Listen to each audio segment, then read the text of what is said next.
analysis. Let's get started. Alright, let's get started. Is this an actual sword? I'll call it a sword. Today we'll be going for the full summary and analysis of Romeo and Juliet. And let's get started. Whoopee. One thing about this whole book is that it's in a very short timeline. It's from Sunday to Thursday. So that's Sunday, Monday, Tuesday, Wednesday, Thursday. 5 days, almost a week. If you don't count Saturdays and Sundays, the 2 extra days. So what happens here? What happens in Romeo and Juliet, for that matter? Let me tell you this in chronological order. In section 1, act 1 to scene 1, and act 1, scene 1 to act 2, scene 2, it's Sunday, and in the morning, the street fight where Romeo is rejected by Rosaline. Then in the evening, Paris asks Capulet if he can marry his daughter Juliet Capulet. And Romeo and Benvolio, members of the Montague family, decide to go into a Capulet ball, a masked ball party with masks, since it's a mask party and they won't be recognized. Tybalt tries to pick a fight with Romeo.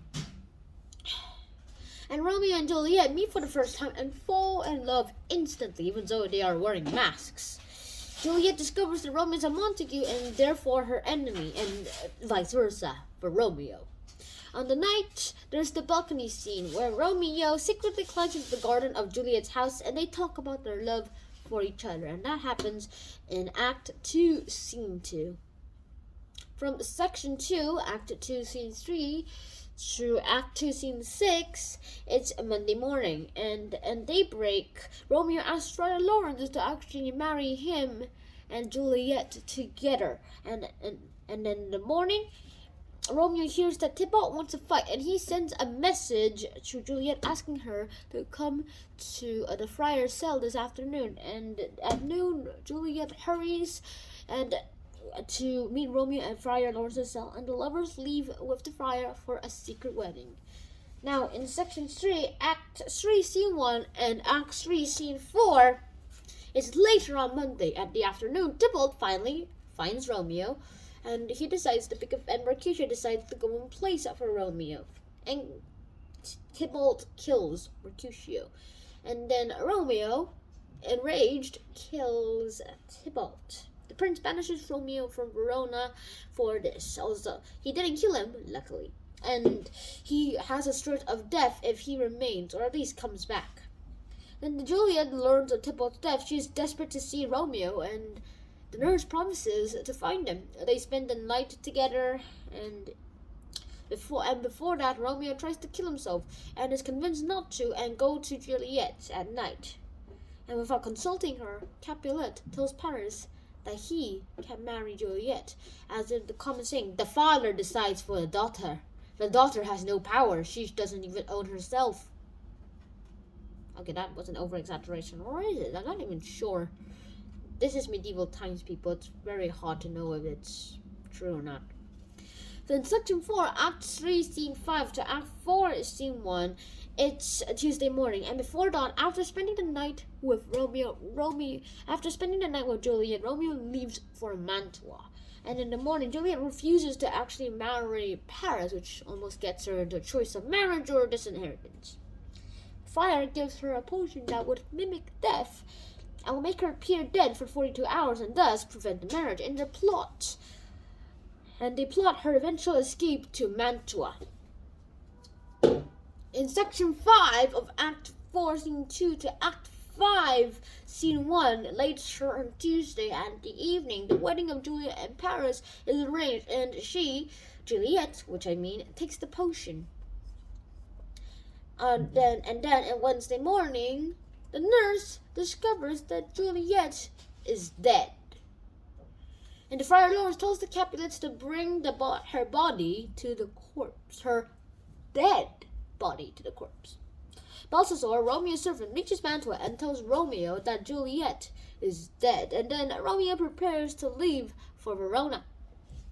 Now, Section 6, Act 5, Scene 2 to Act 5, Scene 3, there's just 2 scenes here. Wednesday night all the way to Thursday morning. The friar Lawrence learns that Romeo thinks Juliet is dead and rushes to the tomb. And beside Juliet's tomb, Paris and Romeo fight, and Romeo kills Paris. And Romeo kills himself after laying Paris next to Juliet, but not exactly next to, and lies beside Juliet and kills himself with poison.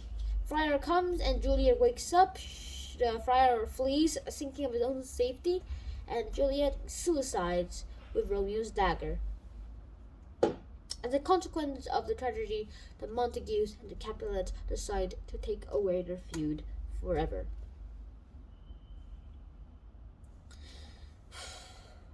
There is a lot of things here. You cannot underestimate the actual...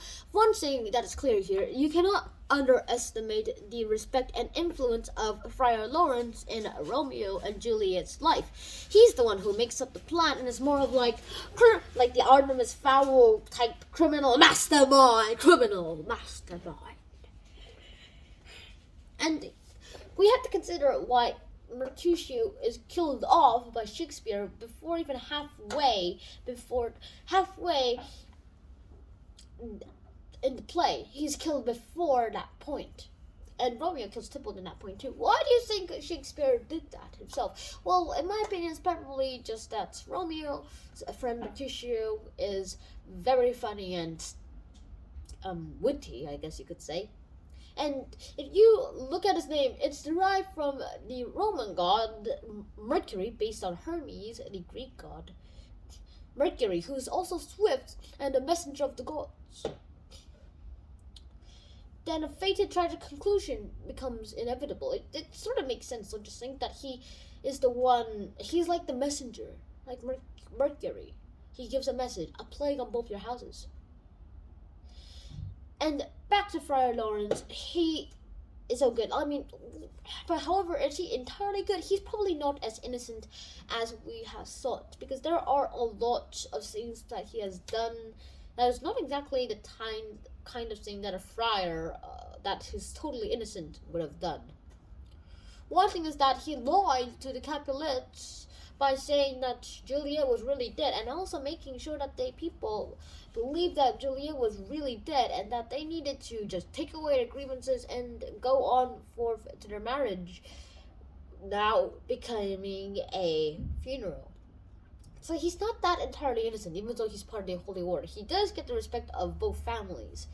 So, and that's all I'm going to say here. He's viewed as a father figure too by Romeo and Juliet, as he is part of this Holy Order. And that is all I'm saying here. So I hope you guys enjoyed this episode. And if you guys did enjoy this episode, please like, share, and subscribe to this channel if you haven't already. And I'll see you in the next episode. Schnaun out. Peace.